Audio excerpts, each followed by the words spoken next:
Welcome back, Cube fans. We are here on day 4 of CubeCon in the first round of our top 64 draft.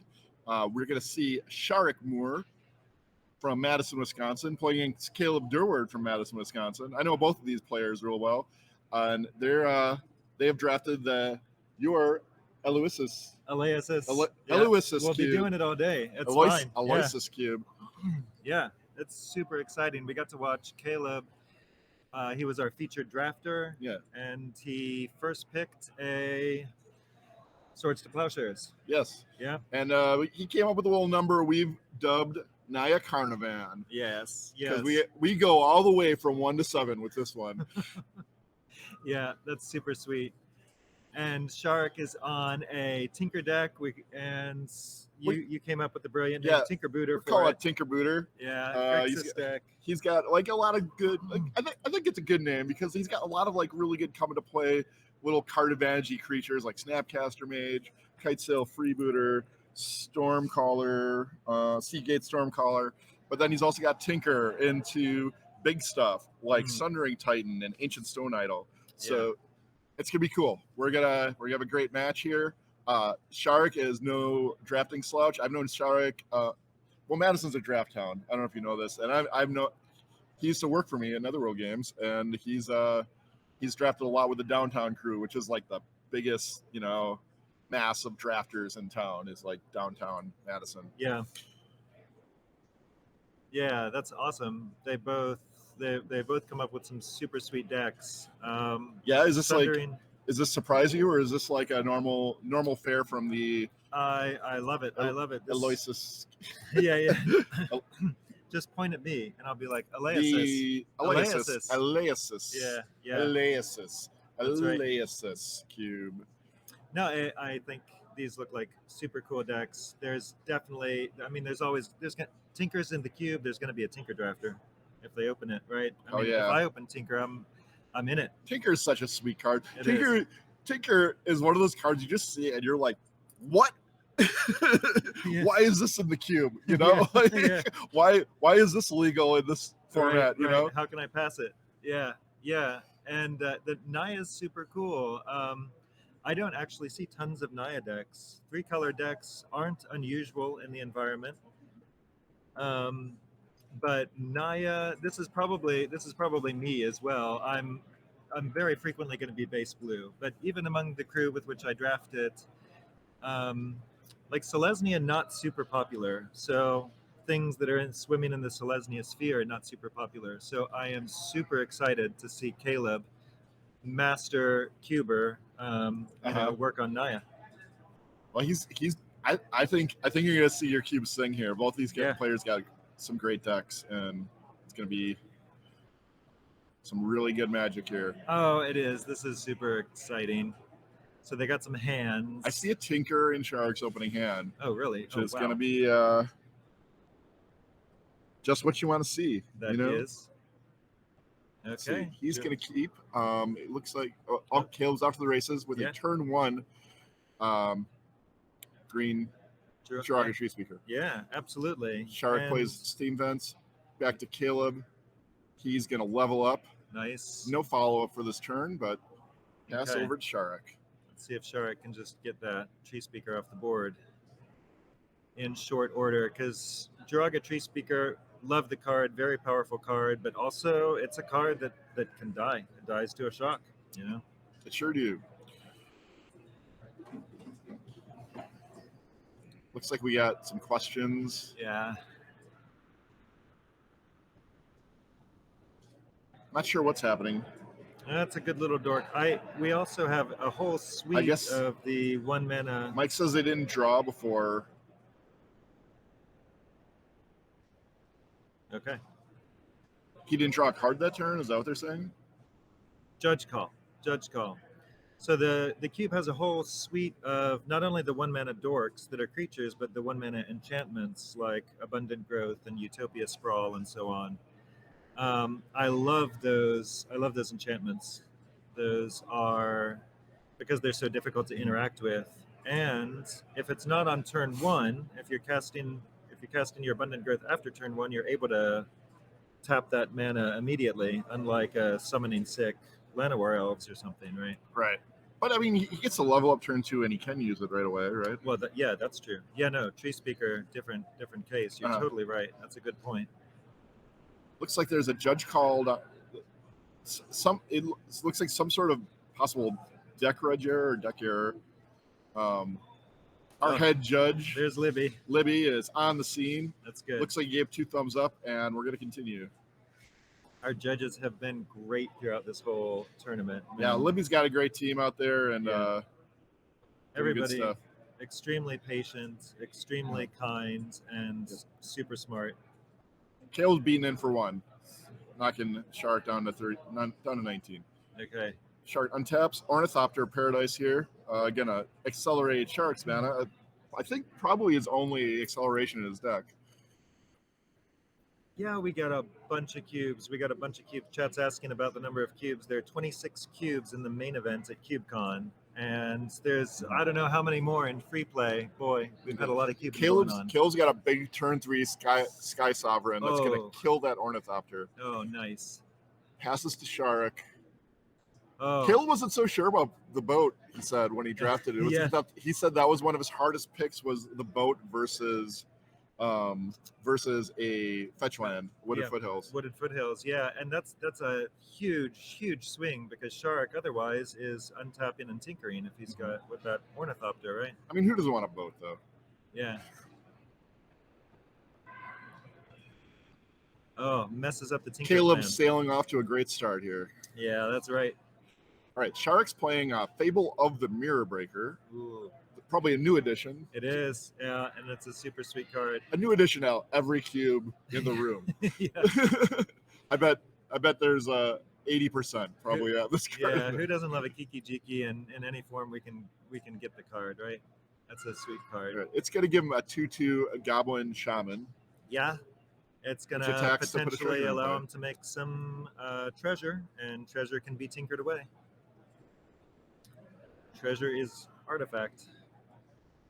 All right, passing to Caleb. He's Briarbridge Tracker. Playing a Briarbridge Tracker. He's going to crew up the boat, swing in, kill that goblin. Tally ho. And bash him for another 6/5, right? The boat. Yeah, and the tracker. Then it's ripping apart the Fable. Oh, nice. Caleb's deck actually has a whole bunch of artifacts in it for being a Naya deck. Shark very much wishes some of those artifacts were on his side of the board. More artifacts on Caleb's side than Shark's right now, and the Tinker is just languishing in his hand. It is. That's not where you want the Tinker to be. He can still turn this game around, I think, if he gets an artifact, though. Yeah. It's just like dropping a big old Sundering Titan into play would certainly devastate Caleb's mana base here. For sure, yeah. Caleb on the 3 colors, Sundering Titan's going to be a beating there. Yeah. So turn 4, Caleb just having 6 mana in play. It has to feel good. Yeah. It's exciting. I don't know that we can see Shark Chan super well. Shark, no play, just passing to Caleb here. That doesn't feel great either. Well, he might have some tricks. He's blue-black. Yeah, Shark may well be holding up some counter magic. He's got inexpensive counters in the deck. Another artifact for Caleb, just taunting the Tinkerbooter with a erratic portal here. Yeah, that coercive portal is going to draw an awful lot of cards, unless Caleb somehow votes for blowing up his own board, which seems very unlikely. Yeah, and Caleb's just going to attack with the tracker instead of crewing up, interestingly. Oh yeah, that's interesting.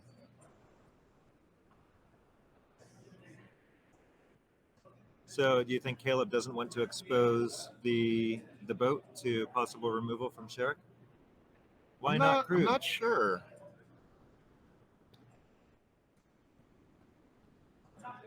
I don't know why he wouldn't attack with the boat there. Because the tracker is 3 power, right?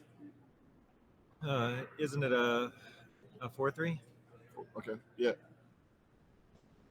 Coercive portal at the beginning of your upkeep. Everybody gets to vote, and so either the player controlling it gets to draw an extra card. It's a one-sided Howling Mine. Or if both players vote for Carnage, is that what it's called? Then the board gets blown up. Oh, yeah, it's a 4/3 when you control a token, which we do. We've got a clue over there on Caleb's side of the board. Oh, chat's asking about J-Bro. No, none of tournament organizers are in the. Yeah, J-Bro chose not to take part in the event, actual tournament. Yeah. Not a decision I agreed with. I thought. I think he should have battled. You know, I think we all want to see J-Bro draft and play, and but he was the good organizer. Yeah. And you know, good on him. It was a tough choice. I love watching J-Bro play. He's gotten plenty of drafting in though. Yeah. Including a 9-0 team performance against Team Watsy on Thursday. Yeah, Wisconsin versus Watsy in our feature grudge match team draft. Wow, that was good magic. That was a fun time. Mm-hmm. And they played there the cube that will be playing in the top 8, Vintage Cube. Yep. Power. Yeah, we'll see that Vintage Cube from Thursday again. Yeah. Because that is going to be our finals cube. Yeah. For the top 8. All right, so Caleb took that. That was real wise of Caleb to remove that Ornithopter. That was an excellent. Oh yeah, because that would have turned into a Sundering Titan and really ruined his day. Yeah, for sure. Game would have gone totally different. I think Caleb didn't attack with that Sovereign because he knew the game was like kind of locked up for himself, and he just vigilance in his guy. And then if Shark does have something crazy haste wise or something, you know, he can always crew it up. Yeah, that's a fair point. That's the best idea I can come up with, not to being your opponent for 6. Yeah, that's true. That's a wise play. And otherwise, he's tapping the Briarbridge tracker in order to crew the thing, and then, you know, he doesn't have that back on defense because Briarbridge tracker, as you say, has vigilance. So exactly. All right, another Tinker and Shark's opening hand. It looks a little Landlight, maybe? Nope, those are 2 shock lands in there.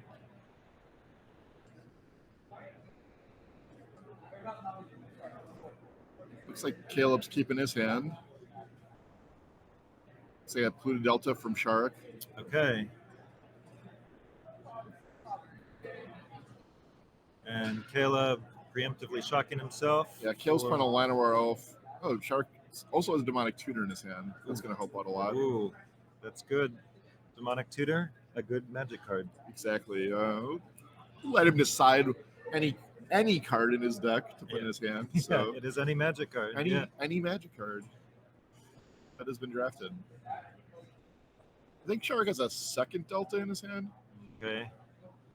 Yep. We do have double fetches in the environment. 18. Double shocks. So we're just getting a basic island here for swamp. Yeah. Choosing. Caleb's got some good 3s. He drafted that Lelia, and she's in the deck, right? She's almost certainly in the deck. I would guess. I would put her in the deck. Yeah. Should be on my team. Yeah. Lightning Greaves from Shark. Oh, that's nice. Gonna set up the Tinker for him. Looks like he has. Is that Sundering Titan or the Idol in his hand? I didn't see it. But Lightning Greaves, I think that's a great magic card, especially in this deck where you're trying to resolve some enormous thing, but then you have to protect that thing, right? Shark's going to 16. Oh, we tinkered. He's going to tinker. And there goes the Lightning Greaves. It's not going to protect anything, but it's going to transmute into an Ancient Stone Idol. An Ancient Stone Idol, yes. That's a 12/12 with trample. Yes. We throw it out there. When it dies, it's just flash. It doesn't trample. Yeah. And when it dies, it turns into a 6/12 construct with trample. Not bad. No, not at all. It's kind of like the artifact Thragtusk. Oh, Thragtusk. Okay. Ancient Stone Idol, you are a Thragtusk. All right. Pass him back to Caleb. What can he do to get out of this? He has cycled a Jetmir's Garden and looking for a disenchant. Now he's going to untap sack a Mesa, go to 17, fetch out a mountain.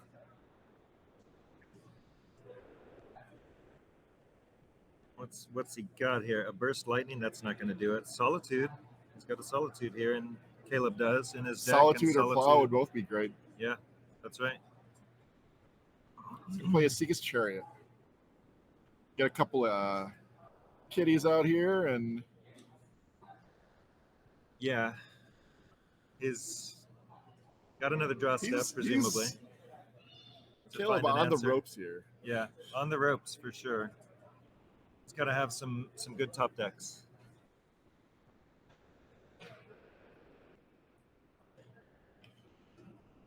Shark's got a Searing Spear in his hand. Okay. I feel pretty good. Yeah. Demonic Tutor. It's looking like... That's nice. He hasn't even played his Demonic Tutor. No, doesn't even need that Demonic Tutor. He's got all the pieces here right comes there. 12. Oh, wow. That is a big dude crashing in. Gonna knock Caleb down to 5. Oof. Snapcaster, no. What is that? He just made a copy. Excuse me, Glasspool Mimic. Glasspool Mimic. Okay, yeah. Copying his... More 12-12s. More 12-12s. Yes. Ancient Stone Idol times 2. It turns out there are 2 Ancient Stone Idols. Caleb's had enough. In the cube. Yeah, that's that. Probably said something like, the first 12-12 had me, dude. You didn't really need to... Oh, that was good. That was very good. All right, Naya Carnivan is going to go to game 3 against Tinkerbooter. Caleb has access to Wraths. Let's see if they're in the main deck. Didn't he draft some Wrath? Is that true? Is that not true? I'm not seeing it. I think he passed most of those Wraths. Okay, he passed. All right. He's a Realm Cloak Giant. You know, that could be seeing play here. Yeah. 5 mana, get rid of those. It kills 12-12s. It does. Those 12-12s turn into 6-12s, however, and leave overall, I think his deck's fairly well set up for a Tinker into Giant Creature plan. Yeah. He does have like effectively 2 Swords of Plowshares in his deck. Yeah, that's right. And unexpectedly absent, also a beating, right? Put it back on top. X is going to be... Oh, it's not based on the casting cost. It just puts that many cards in the top. Yeah, right. X is how far down it goes, but but that's pretty much all you need. You cast it for white, and that's totally fine. Just a time up is worth it. Yeah, exactly. Drafted Damnation. Okay, yeah. I still would predict a Realm Cloak Giant would show up in his deck at this point. Yeah, that's a good call. That makes a lot of sense. That's a Realm Cloaked Giant is a 5-mana Wrath in its adventure mode. So it's a slower Wrath, but man, I love modal cards. Cards that can do different things like that. That's amazing. Adventures are so cool. I don't know. They're just I love having those in cubes. Yeah. Props to Watsy for that design. Was Gavin in on that design? I don't know. We've got Gavin here. You all. We'll have to talk to Gavin about. I mean, they're all a little too good, right? But I mean, that's what we want. We want 2 good cards in. We want good cards in cube. At least in this cube. We can also have a great deal of fun with cubes. It's at least a 2-for-1 you usually have to put a little work into, like cast 2 spells. I don't know. Yeah. This is true. There's been adventure cards that have come in and out of here. But I love all the different MDFC that we've gotten from like Battle for Zendikar. What a great set that was for cube Big design. Fan of those. Yeah. How many adventures are in your cube? It may just be the Realm Cloak Giant now. That may be all we're down to. Off to the races. Caleb is going to get that Dragon Tree Speaker turn 1 again. Yes. All right. Got some hard evidence from Sharak. I going to put a Crab and a Clue into play. I love this card. Yeah, it's such a good card. This is another one of my famous recent cards too. All right. Caleb's going to shock himself again down to 16. Power up that Tree Speaker. I don't know. Make it. And no Tinker, please. Trying to fade the Tinker. He's gonna load him up again. Yeah. We need a crab. Not getting through that crab. Stick something Hey, there. crab token dealer, can we get one of those? Crabs are being found. There's a crab. Look at that beautiful crab. Gonna have to use your imagination here. Yeah.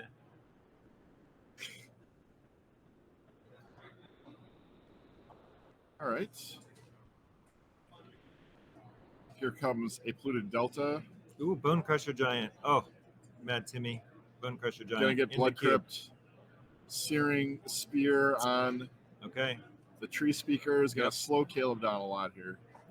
Yeah, that's a beating, but Caleb got. There is a Bone Crusher Giant in this. There's a Bone Crusher Giant. That's a good card too. Oh, the side. Caleb's just keeping track of his life total with cards. It's a classic drafter thing. I think mostly only drafters do that. Yeah. Caleb's gonna drop Layla. Yeah. I'm gonna call her Layla. Okay. It's gonna exile Mountain. Represent some Clapton here, I guess. Yeah. Okay. Which maybe played this turn, but he's already played a land. And Caleb would have slug him liked for to have 3. dropped that using the Tree Speaker, so that he didn't have to make a land drop. Oh, Because, yeah. man, you love to crash in with Lelia before you make a land drop. So if you flip a land off that exile effect on the attack trigger, you can put it right into play.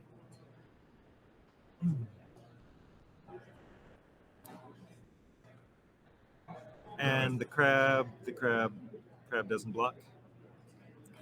Not a 3/3. Yeah, fair enough. You're not just gonna hand him a crab. No. Free crab, sign me up. Yeah. Lelia may have crab dinner later, however. Very good card. Yeah, I mean, I love the Rabble Masters, and I love that WotC started printing Rabble Masters for us, because red 3s in the past have been kind of iffy for Cube. Yeah. But man, we have just such an embarrassment of options now. Yeah. It's red white often is just like red white Rabble Masters now.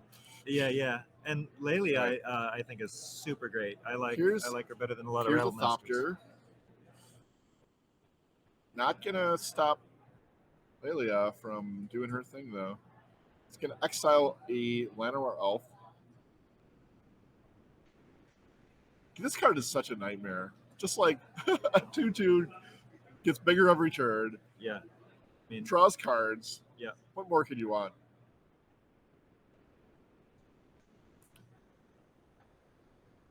Four mana. It's gonna get a Chariot here. All right. Cats. Ooh. Choosing not to play the Llanowar Elf. Looking pretty good for Caleb on. But on that side Shark just got a big pull here. What was it? He's got 2 blue. He's got opposition. Oh wow. Which is gonna answer his Layla problem. Yeah. And keep the Chariot from really doing damage, right? Yeah. Because like he could.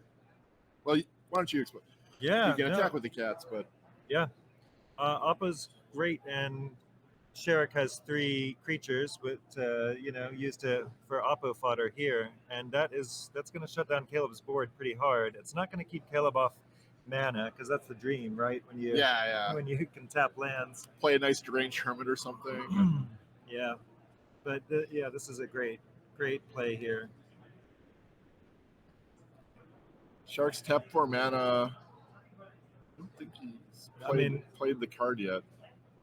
Is that not it over there in the glare? That might be Oppo. Oh, that might be a glared up opposition, yeah. All right, that big shiny rectangle up on top is opposition. Okay, very good. Caleb is solituding the Ornithopter at the end of the turn. All right, and that was evoked, it looks like, right? Exiling Elspeth. Exiling Elspeth. It's going to be hard to get to Elspeth, it looks like. I'm predict a Glorybringer here, and that's what it is. Ooh. So now Shark has a crab that can tap down one of these nightmares. Yeah.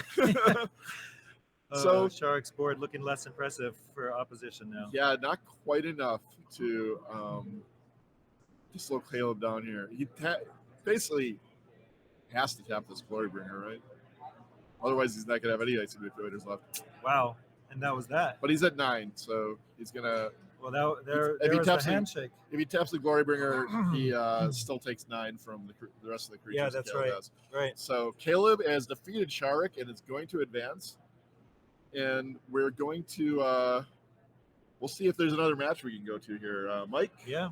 What do you May got? well What do you be. got, Mike? Hey, yep. Well, that was exciting. We had 3 great games there. They were relatively fast for being 3 games, though. We got stuff accomplished. Games had a plan. Got to see Caleb's cards do their thing. He's got ramp into mid-rangey 2-for-1s and then gigantic high bakers at the top, which is just what you want. Yeah, and we got to see Tinker do its thing, so I'm glad. Yeah, and the format we're going to be following Caleb as long as he's winning. So next round you'll see another Caleb match. Yeah, we'll see how far Naya Carnivan can go. Yeah, for sure. This is exciting. Love seeing this Naya action going on. This is not a typical deck for me, and not a typical 3-0 style. Not a typical deck that people draft in 3-0 with. But Caleb is built a beautiful example of it and is already taking names. Yep, it's a powerful machine. Yeah, that's awesome. Look at this CubeCon dice up there on the playmat. Man, those things are beautiful. They turn out great. They're really cool. They've got these like wisps of blue through the clear dice. Mm-hmm. I like cool them. Cube logo on them. CubeCon. Yeah, CubeCon, and it's the only way you're ever going to get them is here. So it's sure to be a collector's item, a Cube collector's item for years to come. That's right. That's right. Oh, it's been fun going around. People are having all their playmats signed and things, and taking pictures. I've taken pictures with so many people. Yeah, nobody's asked me to sign anything in a long time, but I've given out a few signatures. Oh yeah, that's awesome. That's great. I love it. I've been doing the same, getting signatures, taking pictures. It's been awesome meeting all the people here. Mm-hmm. We're gonna go over to another match though. For now,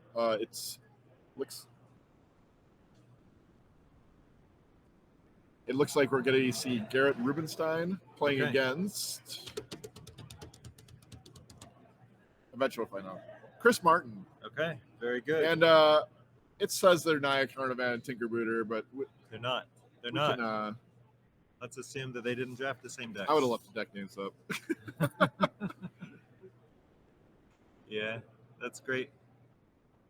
What do you think of Sharik's deck? Is that a thing that comes up a lot in Eleusis Cube? Yeah, well done. Eleusis. We did it. Yeah. It is, yeah. Victory.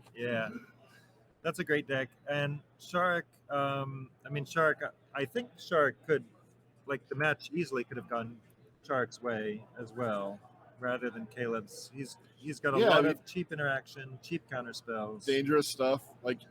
Caleb didn't see, like, that Sharik resolving a Tinker was just good at Armageddon, you know? Yeah. Absolutely. If the Sundering 10 was this deck. Yeah. And, other kinds of interaction there as well. I think he has like a Syrian Spear variant or something in the cube, in the deck. That's great, and can snap stuff back. Yeah. Garrett's also a Madison local, I believe. Oh, yeah. Very good. I've played him before. Yeah. Looks like we got some deck lists coming. Thank you very much. This is going to be Sam Black versus Garrett Rubenstein. Or, wait, no. That was the verifier, was Sam Black. Chris Martin. Chris Martin and Garrett Rubenstein. Okay, what are they getting up to? Chris Martin's got a bunch of artifacts over here and a bunch of white cards. Look at all of these white cards. We've got a white weenie strategy, it looks like. So mono white artifact, practically? And it looks like there's some black. It's not in the deck, though, right? Not registering the black cards. Nice. What would you call this deck? Something... do we have a Stoneforge to get some of these things he's going to find? Do we have it? No, whiffed on the Stoneforge, but we've got some artifact, some equipment to put on things. Heirloom Blade, awesome card. This is a great card, and it's one that but we need a name, I guess. Yeah. Yeah. I mean, white weenie, or can we come up with something? Well, but over more here, Garrett's got a really nice, almost mono green deck. Ooh. Splashing a little bit of blue. He's got tons of mana ramp, some big boom booms that, like some Garricks, 2 out of the 3 Garricks, Garrick Relentless and Garrick Wildspeaker. He's got blue for Shark Typhoon, Reality Chip, and Treachery, which are both like just super exciting blue cards I love to have it, access to. And then he's splashing for Tameo Completed Sage and Hydroid Crisis as well. Right. So we have a couple Simic cards there. The blue, I would play blue to play some of those cards. That's very good. Looks like we got some dorks in green to get us up there. The Sylvan Library that we were talking about, snapped up by I'm Garrett. going to call it Ruckus Ramp for the Garuckus, the Ramp. double Garuckus. Good. And let's see. This one will it's Garrick versus Gideon. Let's just say that. He's got 2 Gideons. Oh, yeah. Wait, there's only one's a Gideon. The other's a Gideon's Lawkeeper. Okay.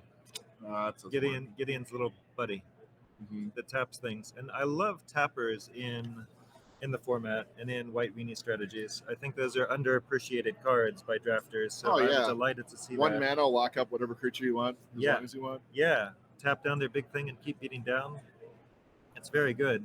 Some people are inclined to pass those in aggressive strategies because a 1 mana 1/1 doesn't look super impressive. That's my favorite, is having a 1-drop that does something later. Yeah. Yeah, that's great. That's where I like to be. Yeah. White weapons. White weapons. White weapons. I love it. Let's do it. Let's call it white weapons. He only has 2 weapons though: Arrow and Blade and Crafty Wargear. Maybe there's some white ones. I'm sure that it's got a giant killer. That's gonna be good against the green deck. Yeah. Gideon Blackblade. I mean, Giver of Runes. Gideon Blackblade. The man definitionally has a weapon. Oh yeah, he's got the Blackblade. Definitely. We got weapons. White weapons. I think we're good to call it that. Oh, he's got Sarah the Benevolent. Season Hallowblade. Oh, okay, that's good. That's good. That's a good place to be in white. Got some sticky creatures that are very difficult Jailer, to get rid the of. Lion Sash, which doesn't seem like it would be a weapon, but it is. It is. It is. It can be equipped.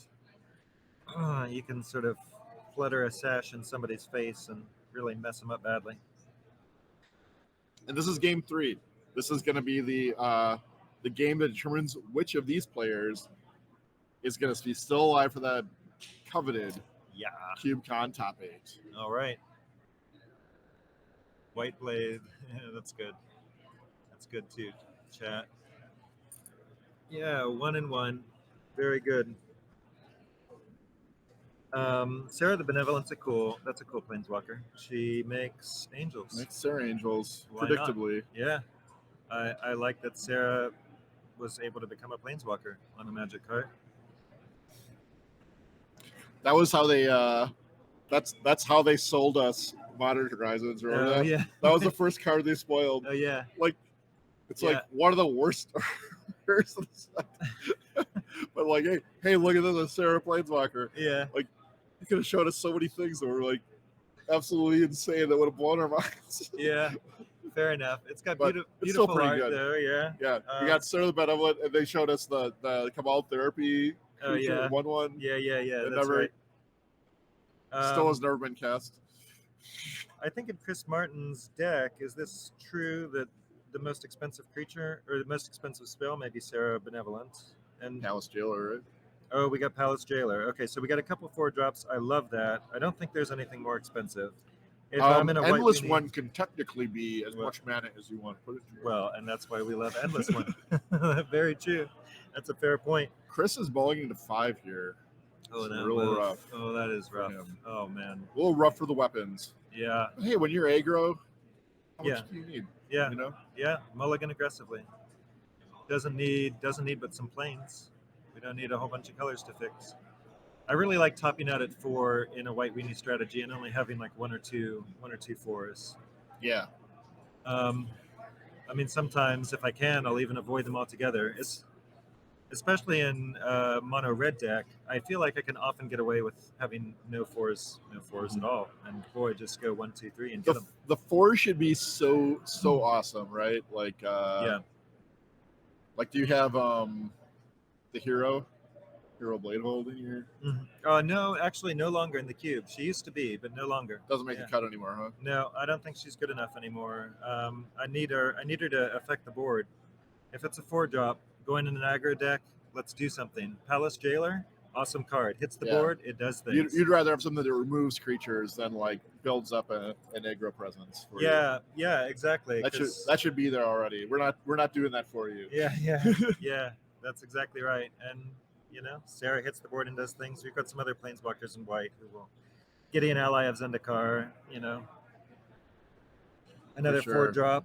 Planeswalker that card's crazy. It'll make a token. It could just come down an emblem immediately and give everybody, create a honor of the pure for the team. That card's crazy and in Chris Martin's deck.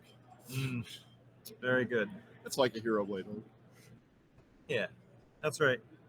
Like a hero blade hold. Intrepid Adversary in the deck as well. That's another sweet card that scales. Yeah. It's an anthem. It scales up. You draw it late. You can dump 6 mana into it or something. It's just a darn good 2-drop, 3/1 lifelink.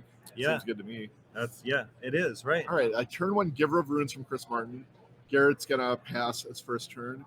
It looks like Stepmom, Giver of Runes. Yeah. Coming in for 1 with Giver. Garrett tries to gain life, but wait, slow down. We'll take you to 19. Stepmom. All right, and so it's Forest Pass there. What are we doing here? Porcelain Legionnaire. He's going to take 2 life from the Phyrexian mana. All right, now we're getting our beatdown going.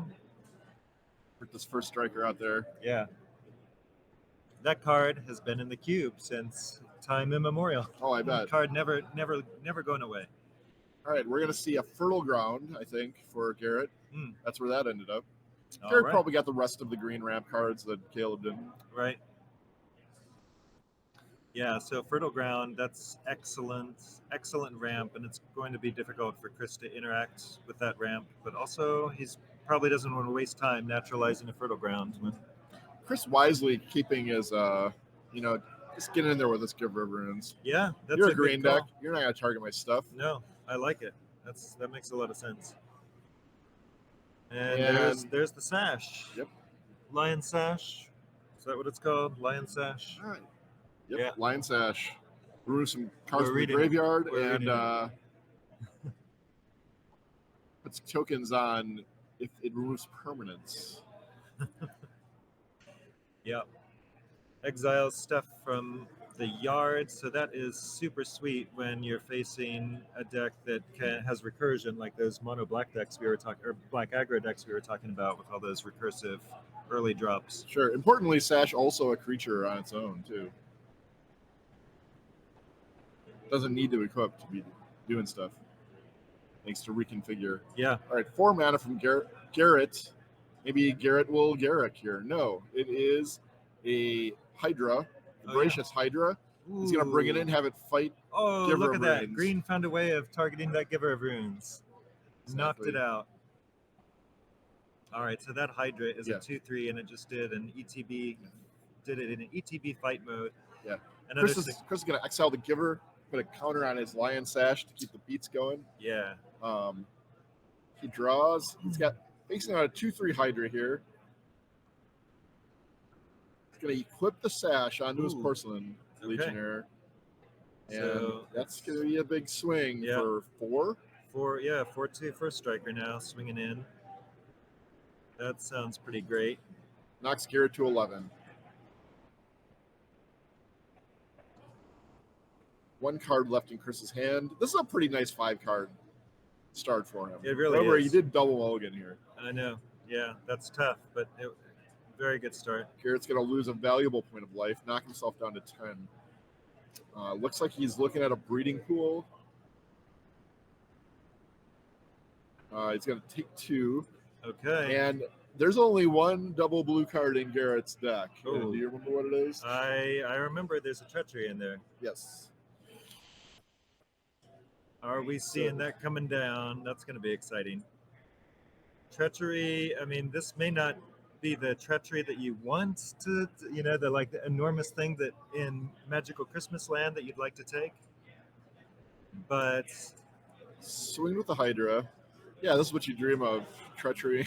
First legendary. yeah, right. Yep. Here it comes. Yeah. Give me that. Give me that. Give me that lion My dog's sash. favorite game. Give me that. That's great. You do what you got Shout to out do. to Hopper. And Untaps. all of a sudden, Only 4 lands. He could untap one of Chris's as well, but he's choosing not to. oh well, that's And making then a mistake. he's gonna play Kazandu Mammoth. It looks Kazandu like Mammoth. another MDFC. And Kazandu Mammoth. Wow, that card something just beats else. down. Green. Yeah, I don't know what that is. It's hard to see. Can't tell But from here. Kazandu Mammoth, that's a sweet beater. So it's an MDFC. You can It's play it almost as looks a, like Sylvan Caryatid. But you can play it as a land, or you can play it on the backside as a tapped green source. And it's got landfall. Oh, good. Sylvan Caryatid. Thank you, producer Michael. wow, good eyes, BK. Awesome work. You were able to spot that. And you spotted it. Glared Yeah. Caryatid.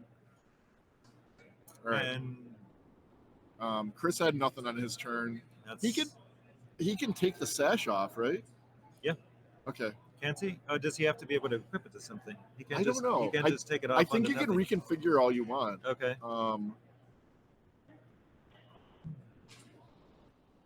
But Could just Garrett's make it gonna fall off. swing in and knock Chris down to 5. That's Chris is gonna show 2 more that. basics. Yeah. And an unfortunate game for Chris. Didn't Yeah. get to play a lot of Magic there. But Garrett's deck really firing for him, and I don't know. Chris could have had 2 extra cards. I think he would have had a pretty rough time Yeah, very true. with It Garrett's was, little ruckus ramp over that there. was tough with the mull to 5, and he was off to a blazing start on his mull to 5. Oh yeah, he had to be feeling good going 1 drop, 2 drop, 2 drop. Yeah, and he just didn't need more lands. What does he need lands for? Yeah, if he, but a if he got 2 treachery, spells there, a treachery can take a lot of wind out of the sails. he can. Stole his weapons. Yeah. Well, it was exciting to see White Weenie doing its thing there. White Weapons getting a win in there off camera earlier. Okay, so we have 2 of our players we know 2 players who advanced now. We have Caleb Durward moving on, and Garrett Rubenstein. Excellent. I'm wondering what happened to Sam Black. I want to know if you won or not. Yeah.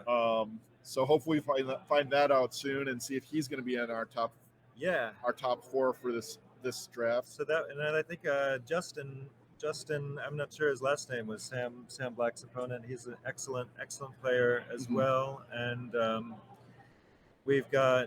Been a lot of fun meeting all of these awesome people, all-star cubers, and rumor has it that Sam Black lost has been eliminated. Okay, all right. Producer's telling us Sam lost that match. That's what Mike Hoyp says. Okay, so then it'll be Justin took that one, the upset. Yeah. Yeah, that's too bad. I don't know what Sam was on. I heard tell that. Well, his first pick as a draft was a card. You should talk about this. Yeah.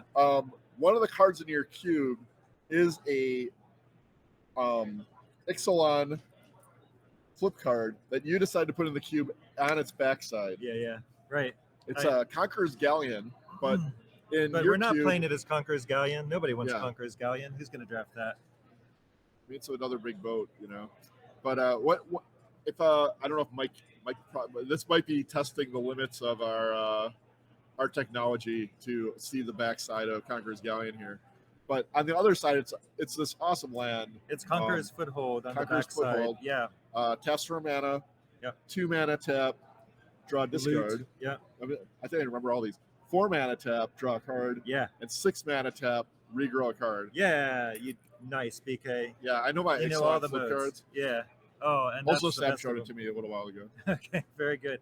Oh, I love that card so much. Playing it flipped, it makes a lot of sense. Yeah, it's very and powerful. Sam was like, I can't believe this is a thing that exists. Yeah. You I think you might have made his day just seeing that card. Oh, that's cool. All right. So that's the end of round 1. We're gonna wrap up here. Yeah. We'll see you very shortly, hopefully, for round 2. And I'm looking forward to it. stay tuned.